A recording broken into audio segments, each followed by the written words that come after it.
87% of realtors that get into the business get out of the business after 2 years. That does not exist in our world. We have massive visions around growing our businesses, and we are always looking to add talent to our world. We do everything in our power to ensure the people we surround ourselves with defy the odds, get into production, and build massive lives for themselves. We have interviewed some of the top realtors in the world. If you're a new realtor, a top producer, or CEO of a mega team, Sales Beast Podcast is your blueprint for success. With locations all across Canada, reach out to us to talk about partnership and opportunities.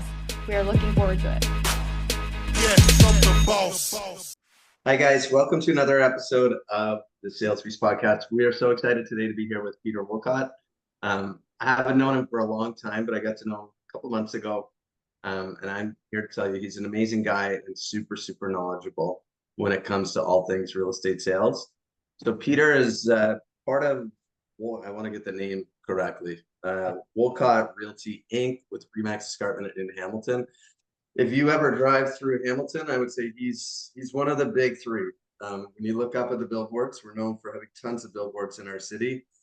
Peter owns a ton of them. So if you have real estate needs, reach out to him. If you're an agent looking to join an awesome team, reach out to him because he's an amazing leader in our space. So Peter, thank you so much for joining us.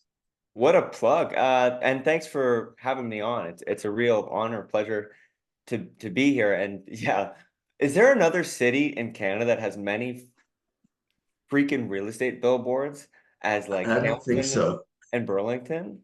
I don't think so. Like it's pretty not to say the faces on the billboards are ugly, the faces are beautiful, but to have that many billboards up in the city is a bit of an eyesore. I know, to the consumer it must just seem wacko because it's like real estate and it's lawyers and real estate lawyers. I think the only comparison that I could pull on is I was up in near Barrie the other day and they have so many billboards out that way, but it's just like massive open fields with like a giant billboard, but still definitely not even comparable to Hamilton. Yeah, but it works. It works. It's a long haul, but it definitely works. Yeah. Yeah. Kudos to you guys too for not pulling back on that. You have noticed over the last. There have been many conversations in recent years when the market gets tough. What do we got to cut? That's usually the last thing on the list, but it's on there. Yeah, there are a lot of faces you see they pop up for a month or two and you never see them again. But that's very true. The big three haven't stopped at all. Haven't stopped. Unfortunately, it doesn't work if you do a campaign for a month or 2 months. People might see it, but they forget about it. It's got to be a long haul, and it's very expensive to stay in there, especially when you've got three teams, like you said, sort of competing neck and neck. It takes up all the airspace. Yeah. So can we, like I said, I don't know a ton about you other than I see you every day, probably 10 times on my drive to the office. But when I sat with you a couple months ago, one thing I learned about you, and I think this is correct, you're heavy marketing, but you haven't neglected the fundamentals of the business. I get the sense that what your family teaches is prospecting, lead follow-up, being an absolute force in the database. So yes, you spend a lot of money on marketing, which I think has served you very well. But the fundamentals within your business are extremely strong. I've spoken recently to, it's my kid's nanny, actually. Her mother is seriously considering joining you. So I learned a little bit from her also. It just seems like you guys have such a solid foundation there. And I hear through the grapevine how happy the agents are with your group. Well, those marketing dollars are really worth nothing if you don't, like, it still produces the same type of leads. You still end up with a prospect that needs a lot of polishing, a lot of care, and it's a constant work in progress, constant adapting to get that process to the best form possible. We're never going to get that to a place where the billboard's bringing in people that need to buy now, and that's enough of business to hit your goal year in, year out. There's always going to be a back end, and we're always going to be squeezing every opportunity for what it's worth to put more money in our agents' pockets, frankly. And that's in my opinion, that's the more exciting part of the business for me. I don't really get involved, honestly, in the marketing and the billboards and all of that stuff. I'm more, I'm way more excited about what's the best way to convert a lead. What's the best new system to make that process more efficient? That stuff gets me really going. Like I'm all over that. I could do that all day. Let's talk about that. What is the best way to convert a lead? So someone calls in off one of your billboards or online lead, what happens next? So first, the way that we do it is a little bit differently from other teams. So there's always somebody on call. That lead's going to go to a live agent that's familiar with the property, but that process is sort of randomized, so it's equitable. But anyhow, that goes to a live agent who's going to call them within 15 minutes. And if they don't answer the first call, they're going to call them again. And if they don't answer the second call, they're going to text them, and it's an automated email that goes out. So it's call, text, email, sort of at a minimum. And then we do that for 7 days. And if we haven't reached them by the seventh day, which is sort of the minority of people, we toyed around with the idea of doing 10, but seven seemed to be sort of a happy medium. From there, on the seventh day, the agent can decide to just do nothing, and then the lead will go to the ISA automatically. And then our in-house ISA will call them.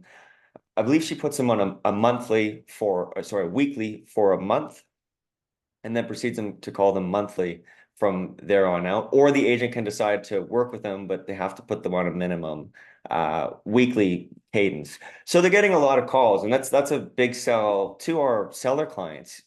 We're generating a lot of opportunities for people to call in or write in about your property, but they mean nothing unless, we follow this process day in and day out to follow up on them and squeeze the most out of every opportunity that calls in. And that seems to be working pretty well. Like not a lot of people slip through those cracks, and it's primarily buyer leads that you have to follow that process to the nth degree. Our vendor leads generally respond to the first call or email. So I mean that process is still in place for vendor leads, but it's rare that you see that go all the way to 7 days.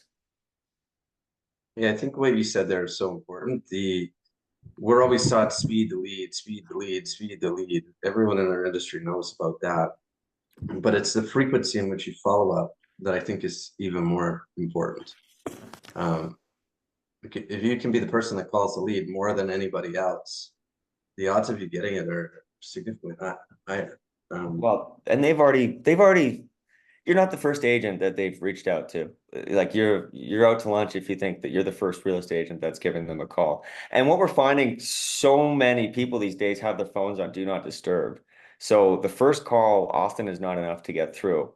And your best opportunity to sell yourself and get in front of a client is to reach them on the phone. So that's why we call them twice, because the first call often goes straight to voicemail, or they just don't answer it. But the second call is, I think what's going on is it's perceived as more important, or it's breaking through that iPhone do not disturb thing and actually ringing through. Catch a lot of people that way. It's a big deal. How, like, at what level are you guys tracking some of the conversions for your leads? Could you talk a little bit about that and how you guys focus on maybe the math or the science behind it? Because it sounds like that's what you're more in tune with.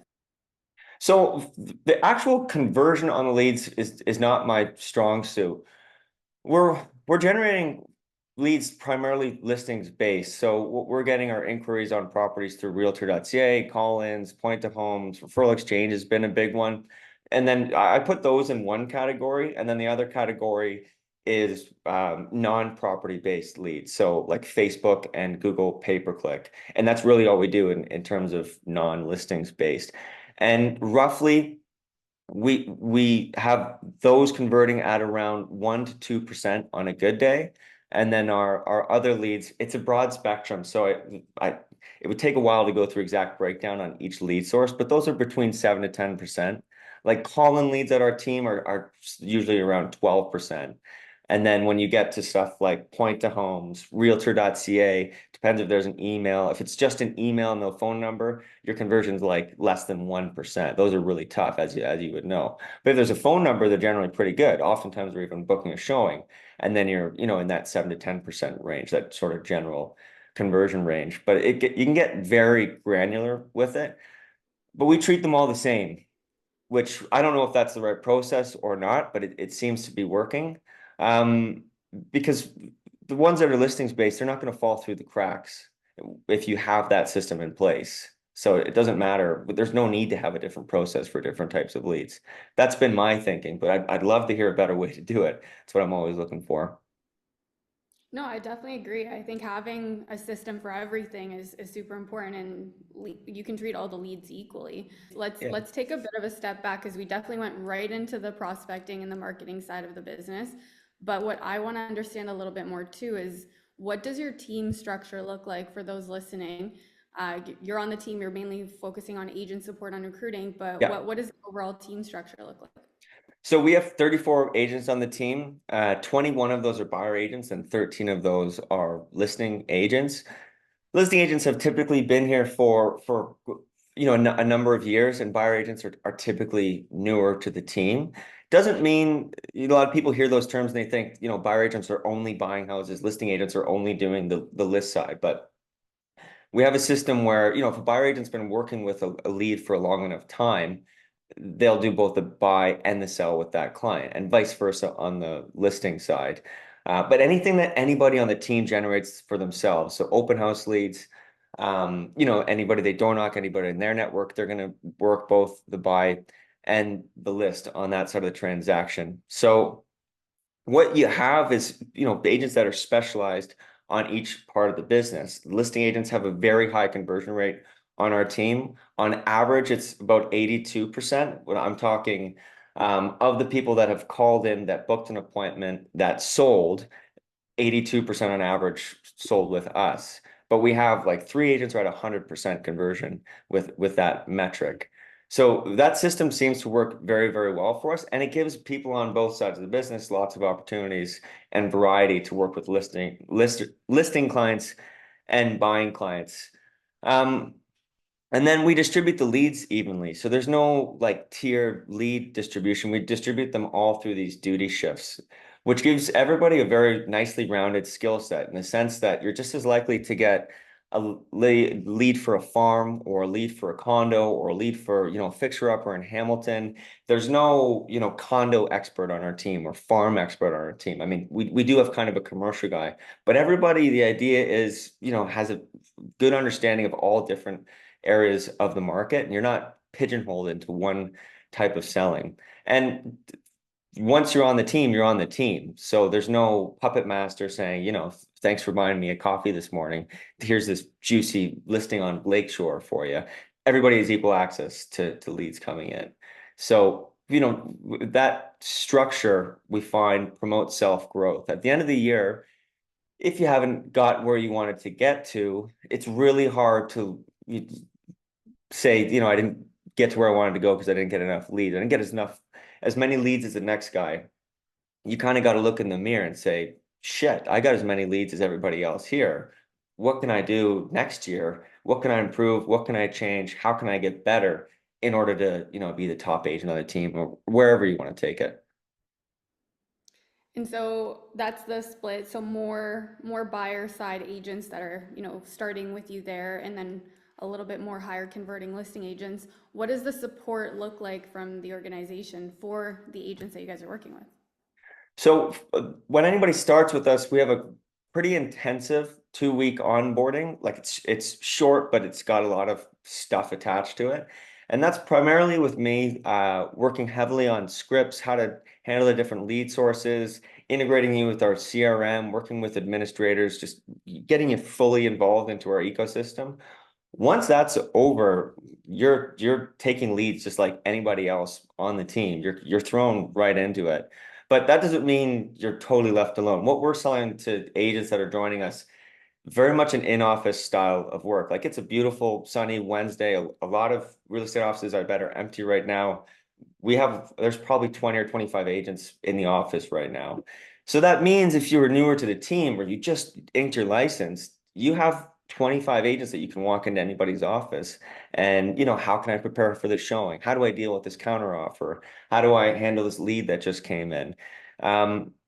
But one thing that I've been doing for the past, geez, I guess a year now, every single morning, this has been the biggest thing for new agents on our team. every single morning I do an open calling session in the boardroom from 10 to 11. And that's just calling through like old leads in the database. And the idea is anybody can join, whether you're a seasoned agent, whether you're a new agent. Sometimes, you lose your mojo when you're calling through your database and you need a little revamp. So this is a great spot where they can come here, hear what I'm saying, hear what other agents are saying, find out the best ways to attack your database, and then develop that skill set in a very short amount of time. So new agents on our team, they're in that room with me for the first 4 weeks. I'm in it forever, but that's my lot in life. And I actually really like it. But since we've been doing that, it's eliminated a lot of the guesswork, meaning last year before we started doing this, it was, is it going to be 3 months? It's going to be 4 months, it's going to be 6 months before someone gets to a deal, before they start running out with clients. Now it's like they know how to talk on the phone like an expert after 4 weeks, and they're getting into transactions within like a month, within 2 months, like very consistently. We just started like four agents in the last couple of months, and I think all four of them have at least one transaction. And you can almost draw a straight line to them calling in these ponds. So that's a big thing. And doing these open calling sessions has this convenient offset of getting you into transactions very quickly and building your own database. On top of that, we're constantly doing trainings. We have a scripting session once a week, Tuesdays at 1:30, half hour sort of role play session. Monday mornings, we have a full team meeting every Monday morning at 9:30, where we run down all the existing listings, talk about the new ones coming up. We have an in-house lawyer and mortgage broker that usually gives some sort of a update on what's going on in their respective worlds. Wednesday morning, all the agents go out and they preview all the new listings for the team, which is a great opportunity for them to take social media videos and put them out to their clients. And who knows if that's their listing or not, right? So as a new agent, it's great. You can video 6 listings coming up as if they're your own. And your clients are thinking, geez, Johnny's a rock star. He's hitting the ground running. Whoa, whoa, whoa. Then Thursday, we have either a listing agent or a buying agent meeting, which is like a sales type training. For example, tomorrow is a buyer agent meeting, and we're just putting together the most kick-ass dialed in buyer presentation for agents to use when they're meeting a client at a first showing. And then Fridays, we typically go out door knocking in the afternoon as a group. Whoever wants to join, we do an hour in a certain neighborhood, and then we go out for a drink after, and a nice way to kick off the weekend. So in a nutshell, that's the support. We have a mentorship program for new agents where they're paired with a veteran listing agent. They've got like a point person. But on top of that, myself, my dad, my sister, we're all licensed. We're not taking leads, but and my mom as well. We're there as a support system that agents can come to at any time.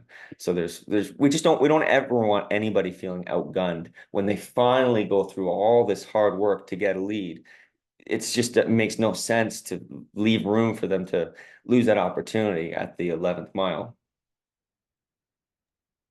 Yeah, so it strikes me that you guys are very structured. One thing Anna and I talk about, and I think it's very true, you can tell how much money someone will make or will not make based on what their daily schedule looks like. For Do sure. you guys have any best practices in place for your agents as to what the best daily schedule looks like in this environment? We have best practices, and you're absolutely right. You can look at somebody's calendar and you can predict probably within $10,000 or $20,000 what the end of their year is going to look like. I love the calendar. I live by it. Like I don't know what my tomorrow is going to look like until I, spend a minute looking at it at bedtime this evening. So we definitely have best practices. We support that. I try often to remind the agents of what should be in their calendar and the importance of that. Like the big thing is if you have non-negotiables in your calendar, at least in the morning. The afternoon, I really don't care what you do, to be honest, because you're always going to put a showing in your calendar. You're always going to put a listing appointment. You're not going to miss an open house. But like the most important thing is getting to prospecting so your pipeline is full. But that is commonly the thing that I find is missing in people's calendars. So I don't really care outside of, after 12 o'clock, what's in people's calendars. But if it's 9 to 12 is dialed in, and you've got these income producing activities, non-negotiable every single day, you're going to go a very, very long way. So that's more so what I preach. Does everybody follow it? no, because it's not universal. And some people just don't work that way. I do, but I understand that other people, they have their own way of doing things, and it works for them. And in terms of some of the like more operations admin side, you mentioned a CRM. Which CRM are you guys using? And then what does your support or administrative team look like? So we're in Follow Up Boss. Are you guys in Follow Up Boss? Yeah, so I could talk all day about Follow Up Boss. We switched to Follow Up Boss from, we had like a kludgy system called Property Base, which is basically like a reskin Salesforce. But to use That's true. Salesforce, We you used that need for 6 months, I think. yeah, you need like a full development team if you're going to be rocking Salesforce, which we just didn't have. So anytime you want to make a change, it's just, it was way out of our control. But in Follow Up Boss, like they just added this new transcription thing, right? With the summary Fantastic. notes, like it's so efficient. Like anybody listening to it that's not on Follow Up Boss, or I mean, if you don't have a CRM, the way that it works now, you are zipping through your calls as fast as humanly possible. In an hour, you can speak to like 30 people and not have to do any administrative work at all. There's no tasks, I mean, I don't work for Follow Up Boss on their sales team or anything, but holy shit, would I if they offered me a job. And then, sorry, yeah, I love Follow Up Boss. Administration, we're not super admin heavy. We're certainly not as admin heavy as I imagine other teams our size are. We have one listing coordinator. We have one transaction coordinator. We have one front desk. We have myself, so I'm agent support. We have my sister, who's the general manager. My wife, who is the marketing manager, and a marketing coordinator, who is Katrina. And we have two VAs who are doing, a lot of stuff in the database, administrative work on the back end, following up for feedback.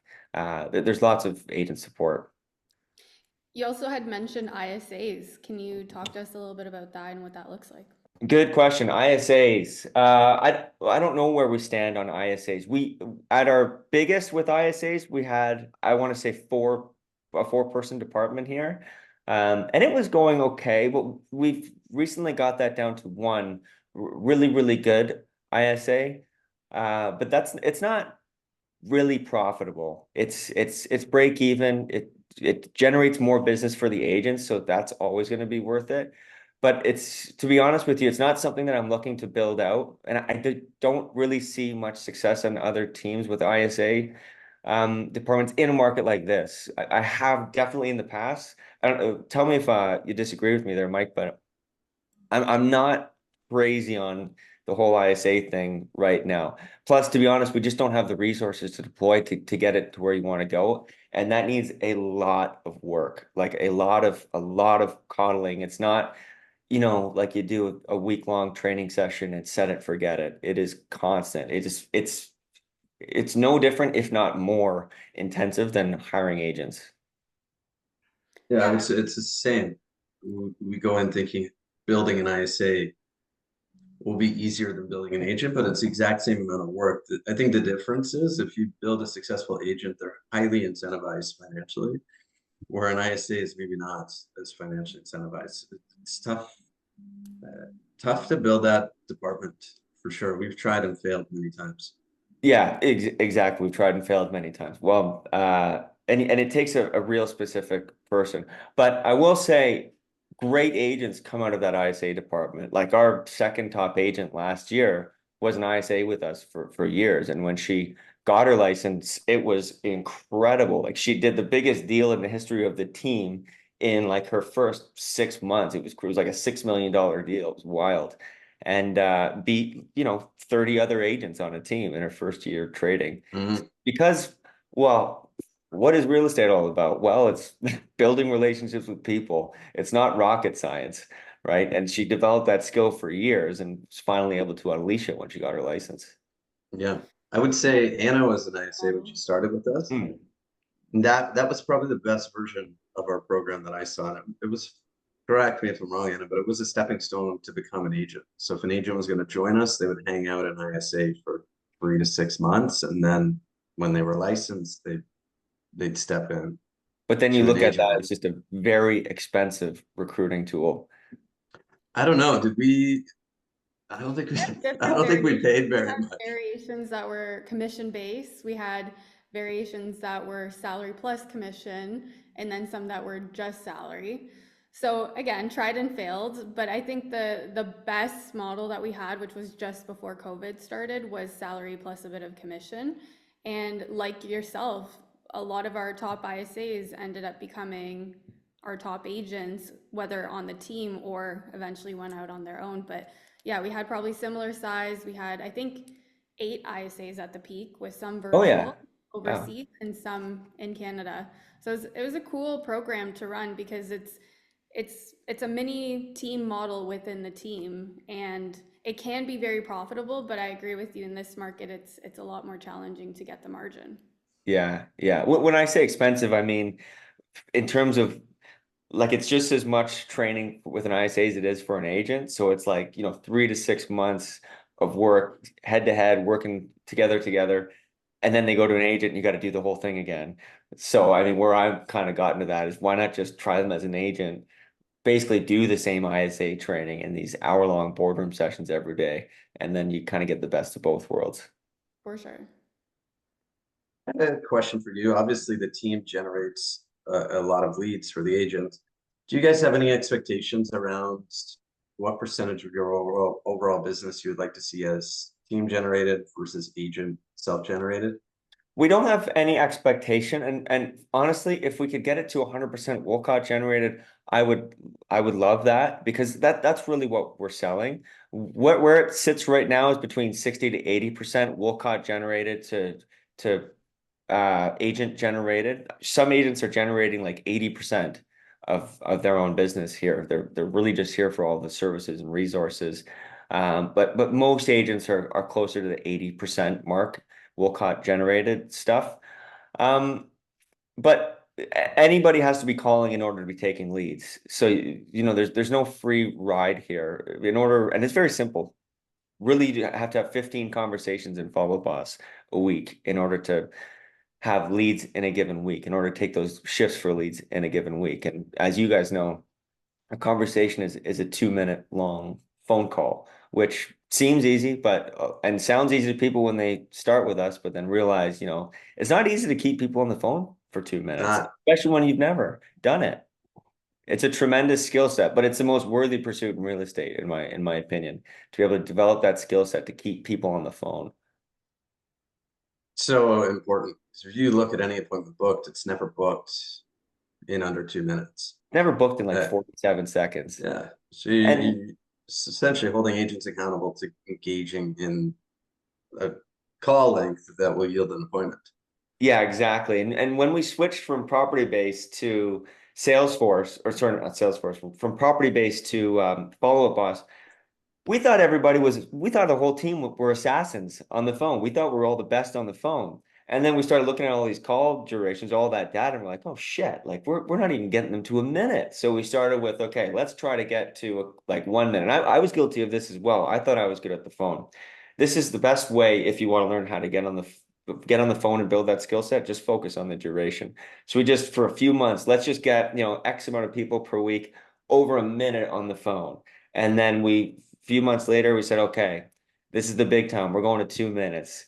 And once we hit 2 minutes, you started to see remarkable change in the results that agents were getting from their databases, from the ponds, even from new leads. Everybody just got much, much better on the phone, myself included. Like that is the most worthy pursuit, I think, in real estate, and it's the best way to develop that skill set. That's I probably love the biggest takeaway I got from your event. I think when we were off to the side talking, you talked to me about the 2-minute conversation. Yeah. We track a lot. I track every day how many calls someone made in the database, how many conversations did they have, how many appointments booked. When I left that conversation with you, I was wondering, could I strip all that away and remove a lot of the tracking I have to do and just track 2-minute That's conversations all we and get a better track. result? Yeah. It's so simple. I love that. Yeah. Well, it I, works. and I think like when I look up to you guys a lot, all three of those big brands I look up to. I want to be like you when I grow up someday. Um, And across the board, I don't know about golfing, but I know St. Jean does the exact same thing. I And think he I think actually it's, has a higher expectation. yeah, but I know it's conversation length. I don't know how many he wants out of his agents, but from you, that's the first time I'd heard it, and then I started asking around about it. I do think that would be best practice for us to implement. Well, if you take, so we coach with, a network of coaches under John Cheplack, you probably know. Yeah, Uh, and they look at all this data for all the big real estate teams across all of North America, and almost to a one, it's 35 conversations to a transaction.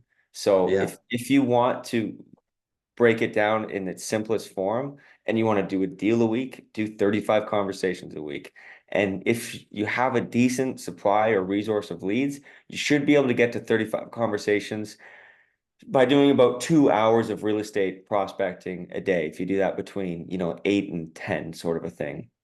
That should kind of get you there. And then you're going to find when you focus on that duration, a lot of agents default to this like combative, sort of antagonistic, almost trying to outsmart the prospect on the phone, convincing them to do what they think is right for them, or whatever, which doesn't really work. It's very transactional selling. I mean, it will work. We're going to have to work a hell of a lot harder, speak to a hell of a lot more people to get the same result as if you did this more like relationship style selling.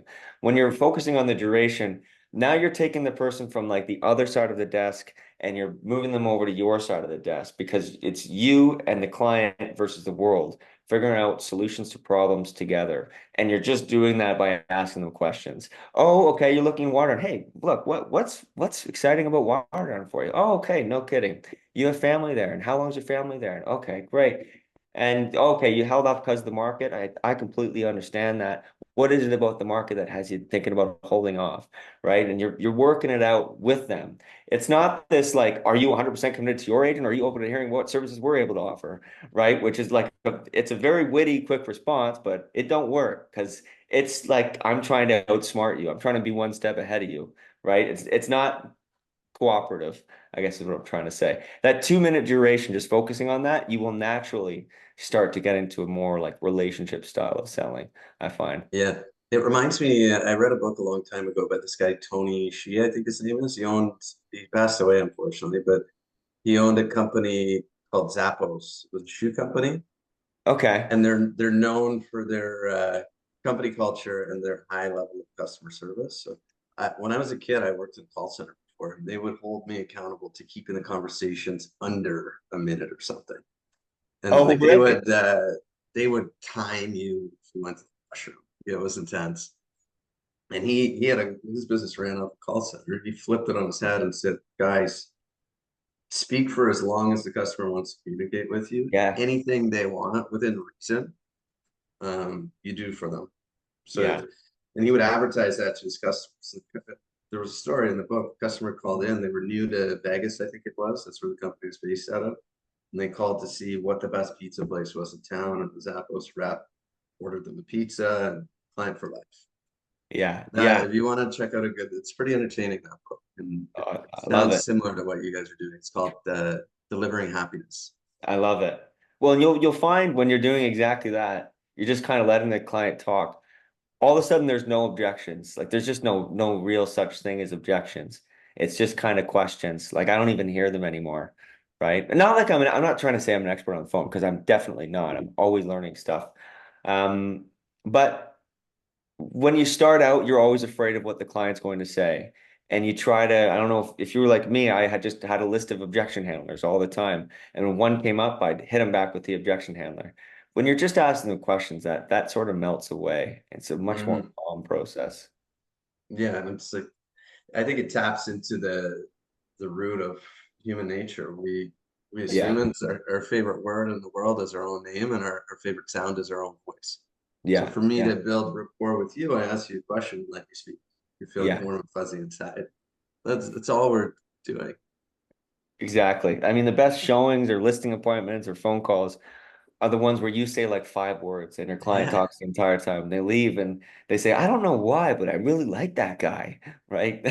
I don't know anything Hmm. about him, but I really liked him. Anna always asks me, it's her favorite word. When I go to a conference or something, she'll ask, "What's my aha?"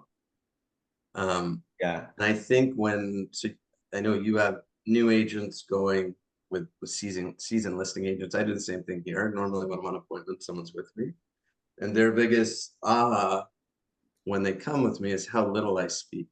Yeah. I hardly say anything. And Yeah. it's the ultimate closing tool. And typically, when you don't speak and you prompt with questions and let the prospect do all the talking, you can throw all those objection handles in the garbage because you don't even get objections. You don't even get it. I Yeah, You love, let yeah. the silence speak for itself. That's yeah. Yeah. it's so important. We've talked about books and different things and coaches, but I want to ask you, what do you get inspiration from? You obviously love implementing systems and taking inspiration from different places. So what are maybe some books, podcasts, different people that you look up to that you want to model after? Well, John Cheplack is a huge one. That guy's a beast. I've been following him for a long time. We've been coaching with him for a number of years. Another guy, Joshua Smith, the Get Shit Done podcast, he puts that out every morning at like I go for runs at like 5:30 in the morning. It's already been released. The guy gets up, well, you're like this, Mike. He gets up at like th 3 in the morning or something like that. And he's recording his podcast at like 4 in the morning. And then, it's live on my phone for my morning run. And it's really good. It's every day. It's very inspirational, but it's not just fluff bullshit. He's always got something concrete. And he's an animal. He works you know, a lot of real estate hours, but he's just dialed in. He's so excited about the process, and he gets me excited about the process. Um, I don't really read books. If I'm reading it, if I'm listening to an audiobook, it's going to be a really long, boring one. I just listened to Marcus Aurelius Meditations. I couldn't tell you what the version was. But if I'm being honest, I was kind of in and out. I was just running with it on. So I couldn't tell you what I That wanted. is There's not in the there book somewhere. to be in and out of. I yeah, I find it hard to listen to audiobooks at home and stuff. Yeah, I yeah, think that exactly. I think yeah, I need to go back and listen to that one. There's an author who writes on Stoicism. I forget his name. But he takes all those teachings of Marcus Aurelius and puts them in English. So typically I'll go there. So the Okay. practices they teach are phenomenal. What other inspiration? Well, my main inspiration, honestly, this is going to sound trite, but it's the agents on the team. When you have an agent that's maybe newer to the team or has been on the team for a while, I guess it doesn't matter, but is not performing the way that they want to, or they're in a rut, or they're having a really tough time financially or personally. And then we're able to, with the formula that we have, pull them out of that and get them back on track. Whether, they're an outside agent that just came on the team, that is mega inspiration to me. Like it's a serious honor to be able to have the opportunity to put people where they want to go in life and have some sort of influence over that. That's the main inspiration. That's why I come in so early. It's because it's not an option for me to, you know, take a day off or, just come in when I feel like it. I owe it to like it's people's livelihoods on the line that not only depend on me, but in part they do. So and when they start to take off, it's a mega inspiration. It just shows you, okay, my formula is working. This is great. How can we make it better and get people into more income, better lives, all this good stuff. That's the main inspiration. One of the things that we always talk about is, if we want to attract people that are going to build the life that they want to live and be excited about and, achieve all their dreams, we have to consistently keep building ourselves bigger and expanding our world so that they can do that within our world too. So I wanted to ask you guys, what are you guys planning for? What's the vision with the Woolcott team? What do you envision over the next couple of years? Great question. And something we haven't done enough of, which is envisioning the future of the company. We have our income goals and our deal goals projected out till 2030, I think it is. But where we want to go, we're not looking to change this team from what it is to something, 2x and a huge thing of agents, but there definitely is a niche in the market for, I guess what I'm going to say is I don't really see the brokerage model working too well. That's starting to fail because I speak to agents every single day. Like I'm on the phone 9 to 10 with people that I don't know, agents in the marketplace, and often the story is very consistent. Agents going to just a regular brokerage as an independent and getting great training and getting some support, but it's just not quite enough for a market like this. Like it really takes a lot of hands-on support for people to get into transactions when, the transaction count is down something like 40% or 30%, depending on what market you're in. So but that being said, I don't want to double our agent count because that waters down the whole thing. And then it becomes this, a completely different entity that I'm not interested in. We're at 34 agents. The way that we recruit is just by finding people that we can't say no to, in a sense. Like we put all the feelers out through Indeed's been a really good one, but a lot of calls, a lot of social media, a lot of email blasts.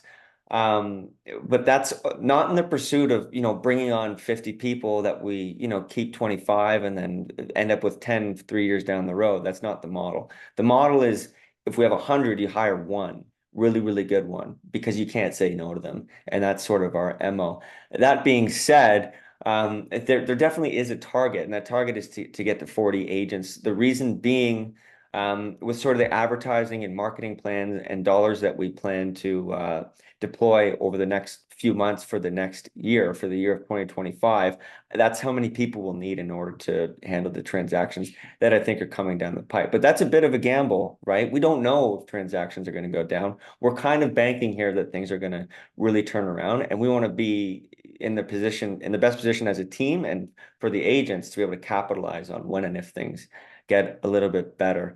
But down the road, we have an office in Hamilton and we have an office in Waterdown.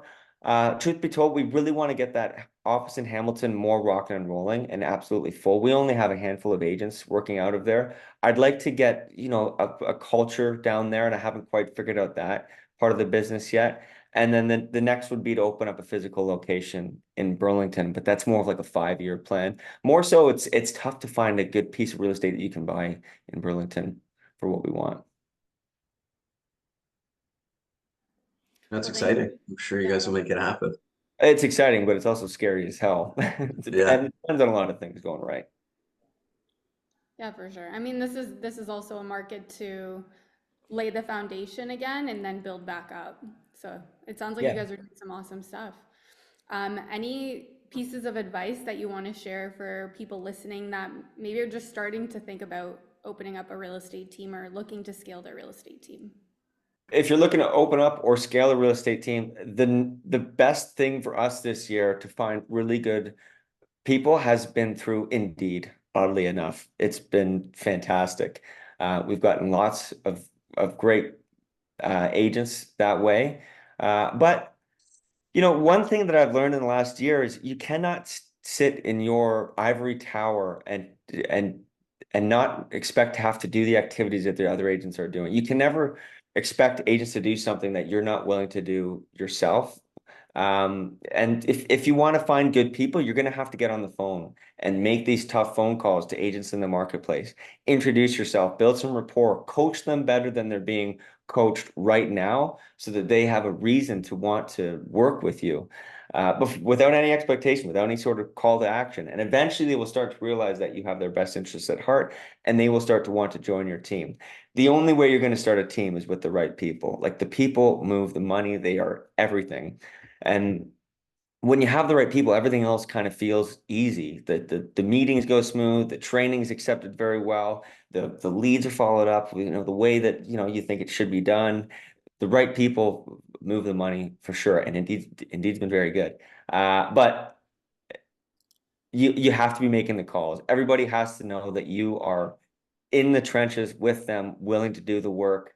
And I'm not really trading. So when I'm making those calls for an hour every day, they go to the agents in that room. That's been a huge thing for our team, for the culture, and for getting to where we want to go. That's awesome. Can you tell us a little bit more about what you do on Indeed, or are you just posting realtor ads? What does that look like? So yeah, I can get pretty granular with it. It's my sister that actually posts the lead, but I think the headline, well, we throw money at it, which I don't think a lot of people are doing. So that's a obvious key thing. We're either doing $10 a day or $20 a day, and that's been kind of crucial.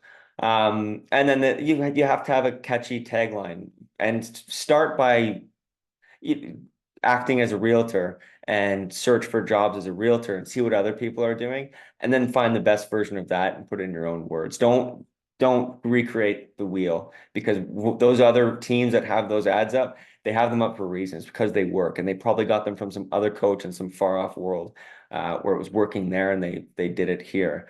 Um, and you need to have really good copy and a really good tagline, and you need to change it. You don't just set it and forget it, and pay your $10 a day for a month and hope that's going to work for the whole year. I think we change our ad copy, if not every few weeks, then at least once a month, because it starts to, you'll see a lot of people come in, and then it'll sort of peter out because a lot of people have seen the ad. You got to reskin it every once in a while to create some excitement around it. But yeah, Indeed is crazy good. I hope it never runs dry, but I'm sure it will, like all things. Are you guys primarily bringing in newer agents, experienced agents, or what does that mix look like for you? It's a variety. It's probably an even mix between experienced agents and new agents. I will say I don't want to say afraid, but we shied away from newer agents definitely in the past. I really took what you said, Mike Johnson, at that event, which was I don't want to be anyone's first win. So I'm really seriously looking for that when I'm hiring somebody. So whether or not they have a license or have experience rather, I more so want to know that they're hungry, like they have a reasonable motivation to do this. Where you run into trouble is people, they have a trust fund, or, their spouse makes a ton of money, they don't really need it. This is a grinder's market. Like, you need to want to work. You need to have a real reason. You need to have intelligence. And you need to be willing to learn. Like, you need to be humble. You need to have an open bucket that we can fill for you. Uh, um, yeah, I guess that's our thing. That's the model that we like to follow too. It's actually from one of my favorite books. I talk about it often, but The Ideal Team Player. Yes. Yes.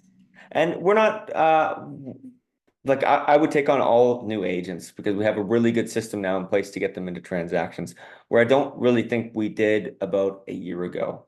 Um, we're if they're getting on the phone, they're talking to people all pretty much all day. Like, if there's 8 hours in a day and you don't have appointments, you should probably be prospecting for those full 8 hours. It doesn't mean do your token an hour or two in the morning and then go home and whatever the hell it is people do when they're not at the office. I don't even want to know. Um, if they can get to some form of that as a new agent, they'll be very successful. You guys need to listen to what he just said a minute ago. I think that's the most valuable advice for a new agent. All day should be spent speaking to buyers and sellers. You're blessed with 8 hours a day to build your business. Don't only use two of it. Use all eight. Your competitors are using all eight. In fact, they're using 12, and they're going to kick your ass if you're only using two of it and thinking that you've done enough prospecting. Prospecting is the whole game until you have a pipeline of business. It's only when you're doing, appointments for the other 6 hours of the day that you have the luxury of calling it quits after 2 hours. If you don't, I don't see why you wouldn't be on the phone. No, it's not fun, but hell is it worth it. That's the formula to sell. I guarantee you, if you do that, the first 6 months will be rough. But if you religiously do that every single day, you'll sell 25 homes or more. I'd Well, be willing nobody's door knocking. Went to Millcroft and door knocked with the team last 2 weeks ago. Nobody's door knocked Millcroft in God knows how long. Like, those people had not been door knocked, which you'd think Millcroft, there's not that many houses. It's not that big of an area. There's so many fertile neighborhoods for people to go out and door knock, and it works so bloody well. So true. Yeah. So, as we're rounding out the podcast, Peter, we always have one question that we ask all of our guests, and we might ask it in reverse because we want somebody on the podcast, but we'll ask you first. Who do you know that we should get on the podcast? Who do I know that you should get on the podcast? Okay, that's a good question. Let me think about that one so I can give you like a proper good answer.